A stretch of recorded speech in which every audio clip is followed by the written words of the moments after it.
We are now at a National Historic Site. This is Little Rock Central High School behind me right here. We are going to walk over there and check it out, but first, we're going to go check out the visitor center to make sure we know what we're doing. Here's a large visitor center, kitty corner to the school. Let's go check it out. A dramatic scene unfolded here over 3 weeks as the school tried to desegregate. And at first the National Guard was called in to prevent it, and then President Eisenhower over here called in the Army to enforce the desegregation. You can see the school in the distance here. This sign is talking about the clash between the federal and state powers. The first students to integrate the school were 9 kids here, now known as the Little Rock 9. And this road right in front of us is now called Little Rock 9 Street. We, the people, did not include everyone. This is a really beautiful display here of the crisis at Central High. It's not even national anymore. People in other countries are writing and giving us words of encouragement. Well, what an image here. Little Rock, and they were horrified. It says the principal carried these cards with her at all times for each of the 9 children that told her where they would be throughout the day. So the first day the children showed up and the National Guard turned them away from school. So they spent 2 weeks at home, just kind of ducking for cover until Eisenhower issued an order that the National Guard, the Army, would be on hand to enforce the desegregation. So here's the Army in some of the scenes from that day. That's actually a reporter there that they're attacking. The crowd attacked the reporters because they couldn't get to the students. There was kind of a line of reporters all around. And here's the first full day of integration. A couple of things you don't think about here. First of all, there were white students who were very much ordinary people trying to help but caught in the same trap. Several of them were beat up because they showed some grace to the 9. And then also this talks about, just what the day was like. So they said they were generally left alone in the classroom, but in the hallways and in gym, that's where you had to really look out. The picture of Little Rock Central High School back then.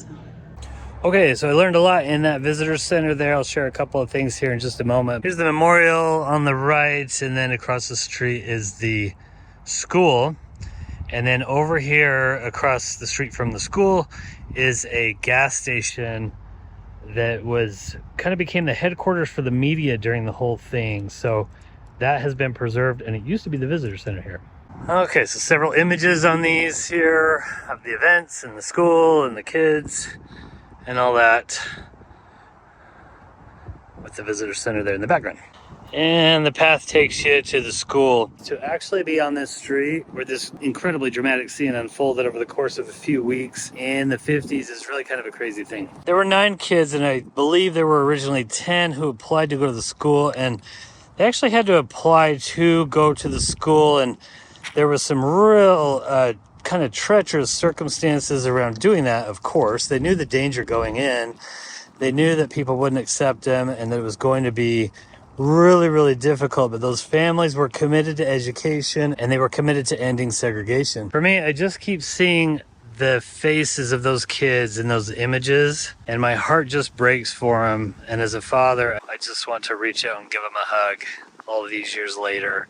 Wow, really can't believe I'm about to walk up these stairs, actually. The school is really beautiful, and when they built it in the 1920s, they said it was the most beautiful high school in the country. It's very ornate and has just beautiful design.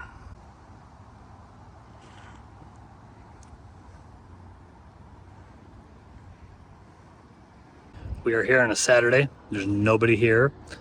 Just me and my sister wandering around the high school. No students, no visitors. Surprised to learn that this was not the first high school that was integrated in the country. Brown versus Board of Education, which was the ruling that desegregated the schools. So that was in 1954. This happened in 1957. It was the one that hit the news, though, because the president had to get involved. because the governor wouldn't let them come to school, and so the president got the Army involved. So it became national news and world news, and for that reason is the symbol of desegregating our schools. In case you're wondering, they're the Little Rock Central High School Tigers. Okay, there are benches all around this pond here dedicated to the Little Rock Nine. So if you would permit me, I'm gonna read their names here. Carlotta Walls Lanier, Jefferson Thomas, Terrence Roberts, Gloria Ray, Carl Mark, Melba Patillo Beals, Thelma Mother Shedware, Ernest Green, Elizabeth Eckford, and Minnie Jean Brown Tricky. And then over here is a 10th bench dedicated to the past, present, and future students at Little Rock Central High School. Like I said, it just happens to be empty today, and it's really quite a somber feeling of standing here and trying to relive these events.